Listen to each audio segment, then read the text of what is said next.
তখন আমি নিচে পড়তেছি আর উঠতেছি, এভাবে আমাকে 20 থেকে 25 মিনিটের মতো, এরকম 30 মিনিটের মতো ধোপে তাপড়াইছি।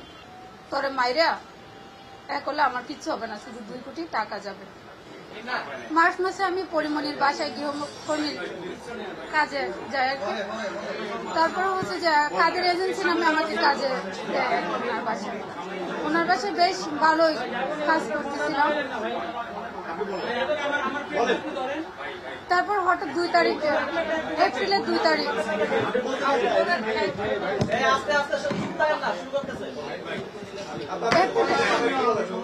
এপ্রিলের 2 তারিখ ওর বাচ্চার খাবার ইস্যু করে আমাকে নির্যাতন করছে।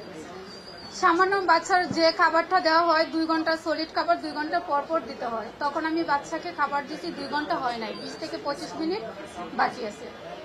উনি আমাকে বলে নিতে শুধু একটা বাচ্চার কাজ করার জন্য, কিন্তু উনার বাসায় যখন আমি যাই আমাকে 2টা বাচ্চা, তারপরে হচ্ছে রান্না করা, এমনি সকল যাবতীয় কাজই করতে হয়।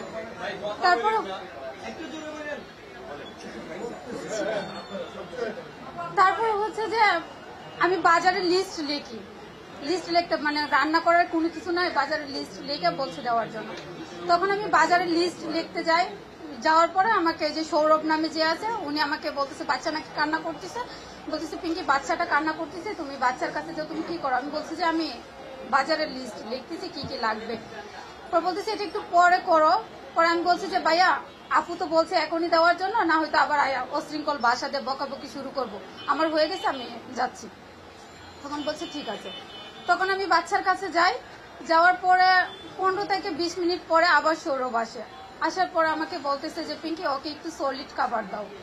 তখন সলিড খাবার আমি বলছি ভাইয়া 20 মিনিট কি 25 মিনিট বাকি আছে, তো 2 ঘন্টা হয় নাই, তাহলে একটু পরে দে, আর এখন আমি দুধ দিই। তো উনার হচ্ছে যে বাচ্চাটা আগে যে রাখতো, ও একটু মাঝে মাঝে এরকম ভাবে দুধ দিত, বাচ্চাটা কান্না করলে দিনে 1 থেকে 2 বার দুধ দিত, তার জন্য আমি দুধ দিচ্ছি। তারপর হঠাৎ করে ওই ওর মেকআপ রুম থেকে, মানে ওইখান থেকে বইকে বইকে আসতেছে আর বলতেছে তুই কার কথাই দুধ দিস, কার কথাই দুধ দিস। আমি আর কোনো কথা বলি না, মানে আমার দাঁড়াইছে, দাঁড়ানোর পরে বলতেছে যে দুধ কি দিয়ে বানাস। তখন আমি দুধ যেভাবে বানাই ওইভাবে বলছি। পরে এটা বলাতে পরে বলতেছে কি যে তুই কার অনুমতিতে দুধ দিতেছিস। আমি বলছি যে আপু আমি তো আগে যে মেয়েটা তা রাখতো ও তো দুধ দিতে একটু কান্না করলে, এটার জন্য 2 ঘন্টা তো হয় নাই, এটার জন্য আমি একটু দুধ দিচ্ছি। এটা বলাতেই মানে অশৃঙ্খল ভাষা গালিগালাজ করতেছে। করার পরে আমি কোনো চুপ থাকি না, যে এভাবে তাকাই রয়েছে ওনার দিকে, কয় তাকাইতে হচ্ছে কেন বলে আমাকে থাপড়াইতেছে। কিন্তু সৌরভ নামে যে উনি দাঁড়ায় ছিল উনি কোনো কথাই বলতেছে না, অথচ পরীকে ধরতেছেও না যে এটা কেন মারতেছেন। তখন আমি নিচে পড়তেছি আর উঠতেছি, এভাবে আমাকে 20 থেকে 25 মিনিটের মতো, এরকম 30 মিনিটের মতো ধোপে তাপড়াইছি। তাপড়ানোর পরে আর আমি কোনো করতে পারি নাই। আবার সেই যখন আবার উঠতাম তখন আমার চোখেও দিছে, আমাকে মারছে আর বলছে যে তুই কি করতে পারবে, তোর তো কিছু করারই যোগ্যতা নাই। আমার তোরে মায়েরা যদি বক্সে বইটা রাখি আমার 2 কোটি টাকা যাবে, আর কিছুই হবে না, আর আমার অনেক আছে। এগুলো বলে তা আমাকে তো মারতে আছে, আমি নিচে পড়তেছি আর উঠতেছি। তখন আবার আমি এর মাঝখানে আবার সেন্সলেন্স হয়ে যাওয়ার পরে ওরা আবার ডাক দিয়ে যে বৃষ্টি নামে একটা মেয়ে ছিল, যে বলতেছে আপু ওর অবস্থা অনেক খারাপ, তেলে তখন আমাকে বরফ দিয়ে, যে চোখ ফুলে গেছিল বাম চোখ ফুলে যাওয়ার পরে বরফ দিছে, বরফ দেওয়ার পরে আবার নাফা ট্যাবলেট খাওয়াইছে, এগুলো ওনারা করছে। তখন আমি একটু যখন কথা বলতে পারিছে তখন আমি ওনাদেরকে বলছি যে আপু আমি আপনার পায়ে পড়ি, আমাকে এক হইলে হসপিটালে নিয়ে যান, না হয়তো আমাকে ছেড়ে দেন।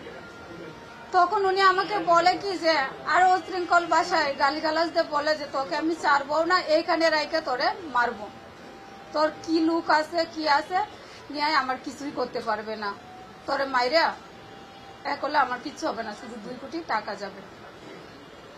এইগুলা বলার পরে আর আমি আর কি করব, কিন্তু আমার ভাগ্যটা এতটাই ভালো ছিল যে উনি ফোন নিয়ে নেয়, যে গৃহকর্মীকে নির্যাতন করার পরেই ফোন নিয়ে নেয়। কিন্তু আমার ফোনটা সাইলেন্ট করা ছিল, আবার ওয়ার্ডরোবের ভিতরে ছিল, উনি আর নিতে পারে না এই ফোনটা। তখন আমি একটু ঘোরায় ঘুরে ফোন দিয়েছি ফোনের কাছে গিয়ে আমি এজেন্সিকে ফোন দিছি যে আমাকে 1 ঘন্টার মধ্যে এসে নিয়ে যান, না হয়তো বলেন যে বের করে দিতে। এজেন্সির সাথে আমি অনেক কান্নাকাটি করে বলছি যে আমাকে একটু হসপিটালে নিয়ে যেতে বলেন, না হয়তো আমাকে বের করে দিতে বলেন, না হয়তো আপনি এসে আমাকে নিয়ে যান। উনি বলছে কি যে ঠিক আছে আমি বলতেছি। ওই ঠিক আছে বলে 2 থেকে 3 ঘন্টা চলে গেছে। আমি ফোন দিতে এসি উনি ফোন রিসিভ করে না। পরে আবার ফোন রিসিভ করে বলে কি যে পরি ঘুমাচ্ছে, এখন ওকে কল দেওয়া যাবে না, ঘুমাইতেছে ঘুম। তারপর আরে আমি কি করব, এখন আমি বেরোতেও পারি না। বৃষ্টিকেও বলতেছি বৃষ্টি আপু আপনার পায়ে পরে আপনি বের করে দেন, বৃষ্টিও বের করে দিবে না। তখন আমি নিরুপায় হয়ে আমি 999-এ ফোন দিই। 999-এ ফোন দেওয়ার পরে উনারাও বলছে যে আসতেছি মানে নাম্বার দিতেছে। উনারা নাম্বার দিতে দিতে লেট হলে আমি আবার ফোন দিই, এরকম অনেক বিরক্ত করি ওনাদেরকে। তারপরে এসআই যে আরিফুল ইসলাম বাটারা থানার, ওনার নাম্বার দেয়, ওনাকে ফোন দেয়। উনি আবার আমাকে বলে কি যে তোমাকে যে মারছে কোনো দাগ আছে, দাগ থাকলে ছবি পাঠাও। আমি বলছি যে জি ভাইয়া আছে, আমার এই বাম চোখ ফুলে গেছে। তখন উনি আবার চোখের ছবি দিলাম, দেওয়ার পরে উনি আবার দেখলো, দেখে আমি আবার ওনাকে বলছি যে ভাইয়া যদি আমাকে উদ্ধার করতে পারেন, ওইখান থেকে নিতে পারেন, তাহলে আপনারা আইসেন। আর যদি মনে করেন যে নিতে পারবেন না, তাহলে আসার কোনো দরকার না, হয়তো আমাকে আরো নির্যাতন করবেন। বলছে যে ঠিক আছে, তুমি ভয় পায় না, আমরা তোমার বাসার পাশে আছি, আর আমরা তোমাকে নিয়ে যাব, আধা ঘন্টার মধ্যেই নিয়ে যাব। তখন ওনারা আধা ঘন্টার মধ্যে যখন হয় নাই, একটু লেট হয়ে গেছে, তখন আমি আবার ওনাকে ফোন দিছি, বলছে যে আমি আসতেছি তোমার বাসার পাশে। উনি আবার আইসে ওনার ম্যানেজারকে ফোন দেয় যে আপনাদের বাসায় এরকম নামের মেয়েটা ফোন দিছে, তো এরকম হয়েছে। এর আগে আমি ওর ম্যানেজারকেও বলি, ওর ম্যানেজারও ওর বুবুর ক্ষমতা দেখাইছে, কয় জানিস আমার বুবুর কত ক্ষমতা, তুই আমার বুবুরে কিছু করতে পারবে, তুই কেন এমন করতেছিস? বুবু ঘুম থেকে উঠবে, তারপর আমরা ফোন দিব, তারপরে একটা ডিসিশন দিব, তারপরে তুই যেটাই করবে, এগুলা বলছে। বলার পরে তো আমি 999-এ ফোন দিলে পরে ওই আরিফুল ইসলাম আবার ওনার ম্যানেজারকে ফোন দিছে। ফোন দেওয়ার পরে যখন শুনতে পারছে, তখন আর পরির ঘুমও নাই, কোনো কিছুই নাই। তখন ও আবার ক্যামেরায় অশৃঙ্খল ভাষাতে বকাবকি করে বলতেছে যে ওকে বের কর তাড়াতাড়ি, পুলিশ আসতেছে, বের কর। তখন ওই যে বৃষ্টি নামে মেয়েটা আমাকে বুরকা পরার টাইমটাও দেয় নাই যে আমি বুরকা পরে এখান থেকে বেরোবো। আমি যে অবস্থায় ছিলাম ওই অবস্থা থেকে আমি ওইখান থেকে বের হই। বের হওয়ার পরে আমি গেটে আর দেখতেছি যাইতে পারতেছি না, এরকম রিক্সায় নিয়ে গেটে দাঁড়ায় থাকার পরে ওই যে পুলিশ আসে আমার অবস্থা দেখে, দেখার পরে আমি আবার ওইখান থেকে পুলিশ আমাকে জিজ্ঞেস করছে তুমি কি যাইতে পারবা? না, আমরা তোমাকে কোনো হেল্প করবো। আমি বলছি যে না, আমি এখান থেকে হসপিটালে যাব। তখন রিক্সা অর্ধেক পর্যন্ত নিয়ে যাইতে মানে আমার অবস্থা আবার খারাপ হয়ে যায়।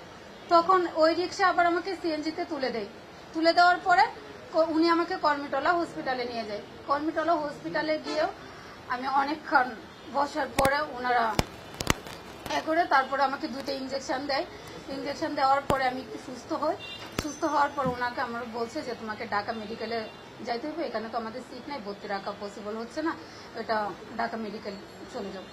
তখন ওই আমি কাজের এজেন্সিকে আবার আমি ফোন দিই যে ভাই আমাকে তো এরকম বলছে, আপনি একটু আসেন, আমি তো একা পারতেছি না। কিন্তু ওই এজেন্সি আর আসে নাই। তখন আমি আবার ওই এজেন্সির কাছে যাই, এখান থেকে ফিরে যাই যে এজেন্সির কাছে যাওয়ার পর আমি এজেন্সিকে বলছি যে ভাই আপনি আমাকে যখন দিছিলেন, আমি আপনাকে তো বলছিলাম যে এরকম ভাবে যাতে মাইদুর না দেয়, বকা না দেয়।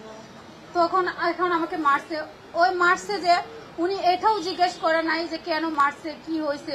উনি এর পরবর্তীতে আমাকে যেদিন মারছে এর পরের দিন আবার একটা ওই জায়গায় মেয়ে দিয়ে আসছে, কারণ ওইখানে উনি কথা বলে নাই, ওকে টাকা দেয় পরিবেশি করে, ওইটার জন্য ওইটা নিয়ে কথা বলে নাই।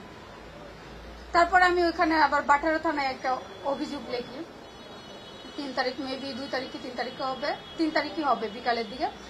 তারপরে এই অভিযোগ ভিত্তিতে আবার আমি থানায় জিটি করার পরে ওনারা খালি শুধু আমাকে বলছে যে হ্যাঁ 2-3 দিন মানে অপেক্ষা করাইছে যে ওনারা একটা ডিসিশনে নিবে কি, ওনারা আমাকে বিচার দিবে, মানে এরকম কোনো কিছু বলছে। কিন্তু ওইখান থেকে আমি কোনো বিচার পাই না। খালি ওনাদেরকে ফোন দিলে আমাকে বলে যে বিষয়টা কোর্টে যাচ্ছে, কিন্তু 10 দিন কি 7 দিন কোর্টেই যাচ্ছে বিষয়টা, কিন্তু কোর্ট থেকে আর আমাকে কোনো ফোন দেয় নাই। তখন আমি নিরুপায় হয়ে আমি মামলায় যাই। আপনার বিরুদ্ধে যে অভিযোগগুলো দিচ্ছে ওইগুলোর বিরুদ্ধে কিছু বলুন। আমার বিরুদ্ধে যে অভিযোগগুলা দিছে এগুলা হচ্ছে কি ওর এখন ওইটা দামা চাপা দেওয়ার জন্য মানে করার জন্য ওইটার জন্য বলতেছে যে এগুলা সব মিথ্যা। আর হচ্ছে যে আমাকে যে নির্যাতন করছে ওর রুমে সিসি ফুটেজ আছে 2 তারিখ থেকে 1টা থেকে শুরু করে 5টা 6টা পর্যন্ত সিসি ফুটেজ দেখাইলে সব বেরিয়ে আসবে।